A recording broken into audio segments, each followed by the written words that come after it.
నమస్తే, welcome to our channel. నేను మీ సిరి. So మన బిగ్ బాస్ అయితే నడుస్తుంది. సో ఎపిసోడ్ 6లో అయితే ఉన్నాం. సో ఏం జరిగింది ఏంటి అసలు, మరి ఆ గొడవలు ఏంటి?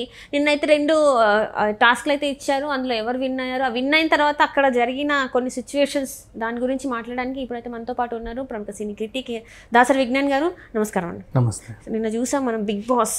అంటే ఈ బిగ్ బాస్లో టాస్క్ అంటే ఇది టాస్క్ అనాలా లేకపోతే ఏంటన్నది నాకు అర్థం కాలేదు, కొత్తగా ఉంది కొంచెం.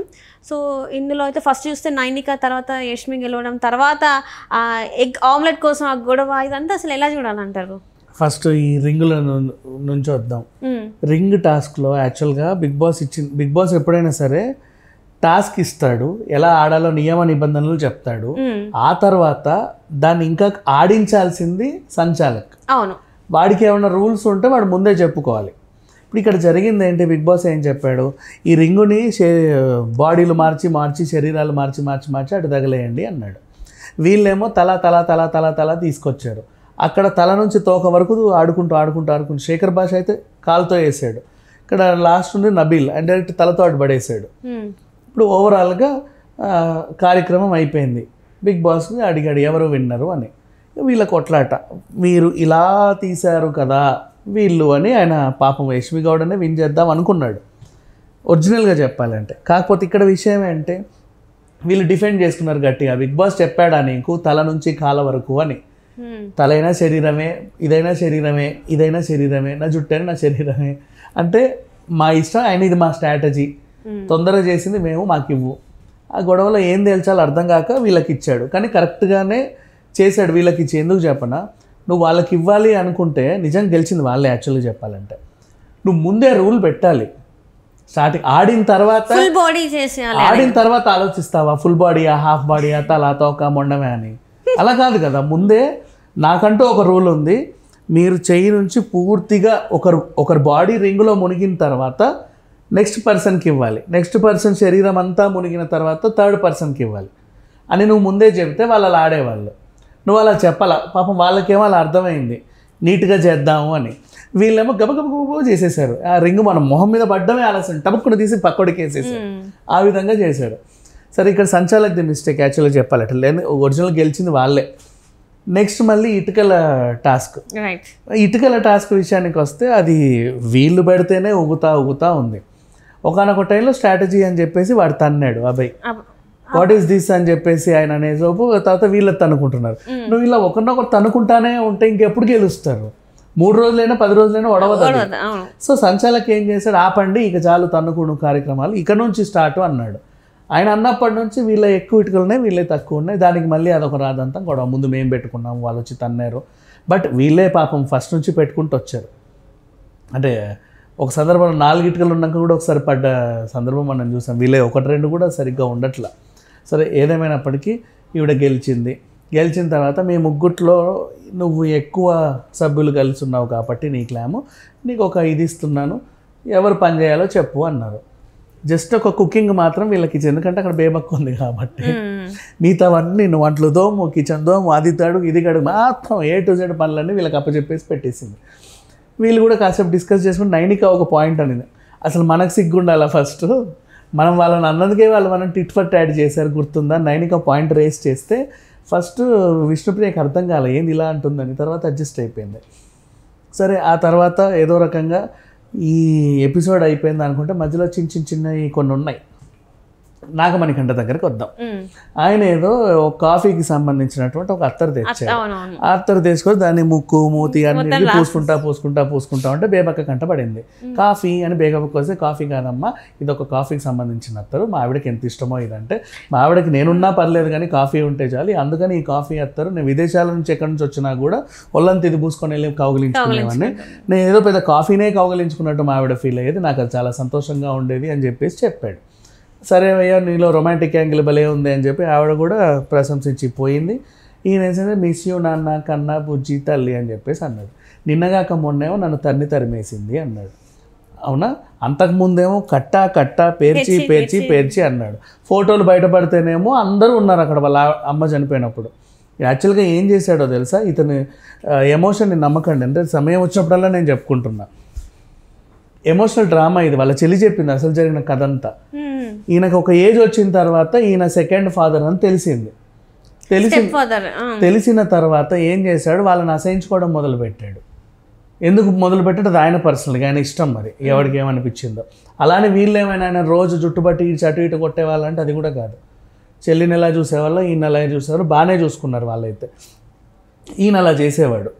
ఆ తర్వాత కొంచెం ఏజ్ వచ్చిన తర్వాత, ఈయన మెచ్యూర్ అయిన తర్వాత, అంటే 21 years దాటిన తర్వాత 18 దాటిన, మా అమ్మకు సంబంధించిన నగలు ఇవి, మా అమ్మకు సంబంధించిన ఆస్తులు ఇవి అని చెప్పి అన్నీ పోగేసి అమ్ముకొని మూట తెచ్చుకున్నాడు. మూట పట్టుకొని అది కరిగేంత వరకు జల్సాలు చేశాడు కొన్నాళ్ళు. రీల్స్ అని అదని ఇదని అద్దంలో మొహం చూసి దూకునేవాడు. దువ్వి ఇప్పుడు ఆ విగ్గు కూడా పోయింది. సరే, ఆ విషయం తర్వాత సంగతి. ఇప్పుడు ఏం చేశాడు, ఆ పిల్లను పెళ్లి చేసుకొని అమెరికా వెళ్ళిపోయాడు. మూట కరుగుతూ ఉంది, ఈయనకేమో ఒళ్ళొంగట్ల. అది ఆయన అది కూడా చెప్తున్నాడు కదా, నేను పని చేయలేదు, ఏం చేయలేదు, మొత్తం అదే చెప్తుంది. బాబు బాబు బాబు నువ్వు మూట కరుగుతుంది, నీకేమో ఒళ్ళొంగట్లా. ఇప్పుడంటే మన ఇద్దరమే ఉన్నాము, రేపటి రోజు ఇంకో పిల్ల వస్తుంది మనకి, అప్పుడేంటి పరిస్థితి? మూట కరుగుతానే ఉంది, ఇన్కమ్ లేదు, తెచ్చుకుందంటే పోతుంది ఒకటొకటి. ఒళ్ళొంచు నాకు వంగదు, నాకు అర్థం చూసుకొని తలదూకోవడమే అలవాట ఈయన. సరే పోనీ నువ్వు తలదూకొని రీల్స్ చేసే డబ్బులు నీ నాలుగు గీసుకోవడానికి కూడా సరిపోదు. మనం ఉండి యూఎస్లో కావాలి ఖచ్చితంగా. ఇంతలో పిల్ల పుట్టింది, మూటంతా కరిగిపోయింది. అయినా సరే ఒళ్ళొంగట్ల తన్ని తరిమేసింది. జరిగింది ఇది ఓవరాల్గా. సో ఇప్పుడు ఆవిడ ఎవరితో ఉంటుందో ఎలా ఉంటుందో మనకు అనవసరం. అత్తమామలు కూడా ఇతన్ని చిదరించుకున్నాడు, ఏదో నమ్మి పెళ్లి చేసి. అది కూడా చెప్తున్నాడు కదా, నాకు మా అత్తమామల దగ్గర నుంచి రెస్పెక్ట్ కావాలని. ఇస్తారా అబ్బా రెస్పెక్ట్? అది నువ్వు కాపాడుకోలేదు కదా స్టార్టింగ్. అఫ్ కోర్స్ అది నీ పర్సనల్ తర్వాత సంగతి, కానీ అది నువ్వు కాపాడుకోలేదు, ఎందుకు ఇస్తారు రెస్పెక్ట్? అంటే ఇక్కడికి వచ్చి చెప్తే ఇప్పుడు ఈయన సెలబ్రిటీ అయ్యాడు, సో మీరు అందరు నాకు మళ్ళీ రివర్స్ అంటే బ్యాక్ రండి అని అడుగుతున్నట్టు ఇది అసలు అర్థం కాలేదు. సార్ ఫోన్లో ఏదేమైనా మళ్ళీ నిన్న పిల్ల మీదైతే ప్రేమ చూపించుకొని అత్తను అటు ఇటు పూసుకొని ఏదో డొల్లాడు. ఇప్పుడు కిరాక్ సీత దగ్గరకు వద్దాం. ఆ పిల్ల ఎందుకు ఏడ్చింది అనే విషయం పక్కన పెట్టేసి జాలి చూపించాల్సిన అవసరం లేదు. దానికంటే ముందు ఒక చిన్న పదం అనేది వదిలింది. ఏంటి బిగ్ బాస్ ఈ కన్నడ బ్యాచ్ అంతా తీసుకొచ్చి ఇక్కడ తగిలేసావు, మా నెత్తి మీద పడేసావు అన్నట్టు వాగితే, ఈ పక్క ఆ పిల్లోడు పృథ్వీ ఉన్నాడు, ఈ పక్క ప్రేరణ కూడా ఉంది. వాళ్ళు మరి వినట్టే ఉన్నారు. నాకు తెలిసి నామినేషన్లో చూసుకుంటారేమో. మంచి పాయింట్ అయితే దొరికింది. ఎట్లా సాటర్డే అందరు ఎత్తుక్కునేది అదే, ఇప్పుడు తెల్లారితే నామినేట్ చేయాలి ఎవడో ఒకరిని, ఏం చేస్తే బాగుంటుంది అని చెప్పేసి పాయింట్లు రాసుకుంటా ఉంటారు. టైంకి ఈవెనే 2 పాయింట్లు ఇచ్చింది ఇద్దరి చేత నామినేట్ చేయించుకోవడానికి. వీళ్ళిద్దరిని చూసి వాళ్ళిద్దరు కూడా వస్తారు. ఇంకా ఇద్దరు కన్నడోళ్ళు తెలియని వాళ్ళు ఉన్నారు కదా, యష్మి అండ్ నిఖిల్. ఇప్పుడు 4 నామినేషన్లు పడతాయి నెక్స్ట్ వీక్. ఇన్ కేసు వాళ్ళు తెలిస్తే ఈ పాయింట్, వాళ్ళకి తెలియకపోయినా నాకు తెలిసి వీకెండ్లో నాగార్జున గారు హైలైట్ అయితే చేసి అమ్మా ఇక్కడ ఇది ప్రాంతీయ అభిమానం ఏమీ లేదు, అందరూ ఒకటే ఏదో చెప్పే సందర్భం అయితే చేస్తారు. కానీ అందరికీ కూడా ఈ విషయం విన్న తర్వాత కొంతమంది కిరాక్ సీతకు సపోర్ట్ చేస్తున్నారు. రీజన్ నిజమే కదా, కన్నడలో కూడా బిగ్ బాస్ ఉంది, తమిళ వాళ్ళకి బిగ్ బాస్ ఉంది, వీళ్ళు మలయాళం వాళ్ళకు ఉంది. లాస్ట్ టైము బిందు మాధవిని తీసుకొస్తేనే ఈమె కప్పు కొట్టుకొని చెన్నై వెళ్ళిపోతుంది అని ఆయన ఎవరు నటరాజ్ మాస్టర్ కింద మీద పడ్డాడు. అంత తర్వాత సీజన్ ప్రియాంక జైన్, శోభా శెట్టి ఇద్దరుంటేనే ఓరవలేకపోయినారు అందరు జనాలు. అవునా? మరి ఇప్పుడు నువ్వు ఇంతమందిని తీసుకొచ్చి పెట్టి మళ్ళీ తెల్లారితే రేపు వైల్డ్ కార్డ్ కూడా ఇదేనంట, ఎట్లా ఊరుకుంటారు? ఇక పోతే సందర్భం వచ్చింది కాబట్టి వైల్డ్ కార్డ్ గురించి మాట్లాడుకుంటే, వీళ్ళు ఎంచుకున్న స్క్రిప్ట్ ఏంటంటే మణికంఠని ఎలిమినేట్ చేస్తారు. ఓకే, యు ఆర్ ఎలిమినేటెడ్ అని చెప్పేసి సూట్ కేసుతో సహా బయటికి తీసుకొస్తారు. ఆయన కూడా లబోదిబోం అనుకుంటూ వస్తాడు. స్టేజ్ ఎక్కి కింద పడి మీద పడి గుండెలు బాదుకొని ఏడుస్తాడు. తర్వాత నాగార్జున గారు ఏం చేస్తారంటే అది సంగతి ఇది సంగతి, సరేలే పో అంటాడు. వెళ్తూ మణికంఠ నిన్ను మేము క్షమించి వదిలేస్తున్నాము, నువ్వు ఈ సీక్రెట్ రూమ్లో జావు అని అందులో పంపిస్తాడు. పంపి టీవీలో వాళ్ళందరూ మాట్లాడుకునేవన్నీ నాకు చూపిస్తాడు. వాళ్ళందరూ కూడా వదిలిపోయింది, ఏడుపుగొడ్డోడు పోయాడు అని చెప్పి 2 డైలాగులు వేస్తారు. అది విని రగిలిపోతూ ఉంటాడు. ఈ టైంకి జ్యోతిరాయి వైల్డ్ కార్డ్ ఎంట్రీతో హౌస్కి వస్తుంది. ఈయనని ఓదారుస్తూ ఉంటుంది, ఓదార్పు నువ్వు అలా కాదు ఇలా ఉండాలి అని. సో వీళ్ళందరి మీద కసి పెంచుకొని మళ్ళీ ఆయన మీదకి వదిలేస్తాడు. కానీ ఇక్కడ విషయం ఏంటంటే జ్యోతిరాయ్ రావడం అందరికీ నచ్చట్ల. మళ్ళీ ఇంకో కన్నడ, ఆమె గుప్పడి మనిషి జగతి, మళ్ళీ కన్నడే కదా. సో ఈ ప్లాన్ బట్ నిజంగా వర్కౌట్ అవుతుందో లేదో తెలియదు. బట్ ఇలా అయితే స్క్రిప్ట్ అనుకున్నారు.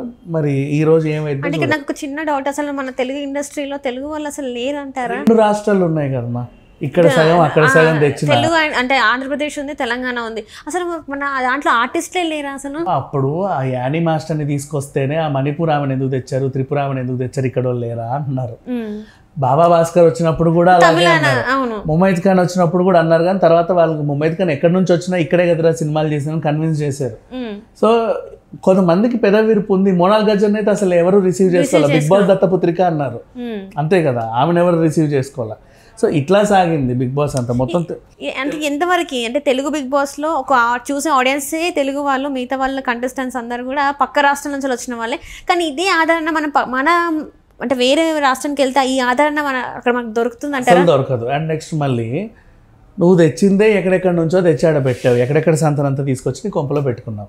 తెలుగులోనే మాట్లాడండి, తెలుగులోనే మాట్లాడండి గుద్ది చెప్తావు. నువ్వు ఎందుకు తెచ్చావు, వాడిని ఎందుకు మాట్లాడమంటున్నావు? వాడికి రావాలి కదా. అదృష్టం బాగుండి వీళ్ళకి వచ్చాయి. కూడా మనం చూసినట్టయితే మొత్తం వాళ్ళు ఇంగ్లీష్ లోనే మాట్లాడుతున్నారు. ఒకనొక సందర్భంలో అనేసారు కూడా తెలుగు బిగ్ బాస్ ఇది ఇంగ్లీష్ బిగ్ బాస్ అర్థం కావట్లేదు ఎవరికి కూడా. కానీ ఇక్కడ ఈ కన్నడ వాళ్ళందరికీ తెలుగు వచ్చు కాబట్టి సెట్ అయింది, లేకపోతే ఇంకా ఇది అయిపోయేది. Right sir, right. Thank you so much.